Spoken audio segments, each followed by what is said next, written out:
উপরে আছি, এখানে পানি পান করার জন্য বিশেষ ব্যবস্থা রাখা আছে।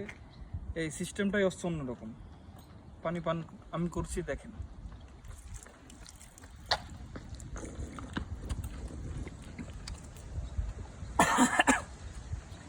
সাংঘাতিক কঠিন।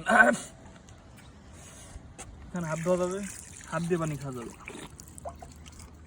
এখানে সিস্টেম হচ্ছে পানি খাওয়ার, এই চাপ দিয়ে ধরা লাগে। জাপানে জীবন ব্যবস্থায় কোনো সমস্যা কোনোখানেই নাই। একটা সুন্দর পরিবেশ এবং অত্যাধুনিক পানির নিষ্কাশন ব্যবস্থা। এখানে পানি পান করা যাবে, বিশুদ্ধ খাবার পানি। এদিকে আসলে দেয় এবং এখানে বসার জায়গা আছে।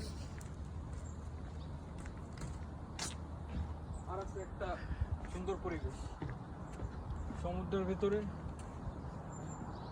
এবং সমুদ্রের মাঝখান থেকে চলে গেছে একটা ব্রিজ। আর চারিপাশে পাহাড়, পাহাড়ে ঘেরা। মনে হবে যে পাহাড়ের প্রাচীরের ভিতর আছেন। মাশাআল্লাহ মাশাআল্লাহ।